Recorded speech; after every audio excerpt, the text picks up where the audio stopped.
కొంచెం వ్యంగ్యం, అవతరం ఏదో విధంగా మనం తప్పు పట్టాలి అన్న ఒక దృక్పథం బాగా ఎక్కువైపోతే ఇటువంటి సిల్లీ ఆర్గ్యుమెంట్స్ పుడుతుంటాయి అనమాట.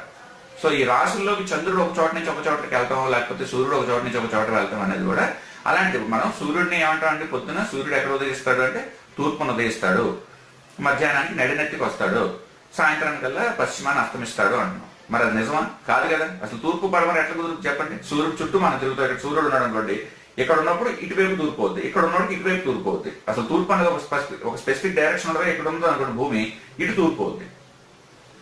అంటే ఒకటే డైరెక్షన్ కాదు. అంటే ఏంటి తూర్పు పడమర అనేది ఏంటి? With respect to sun.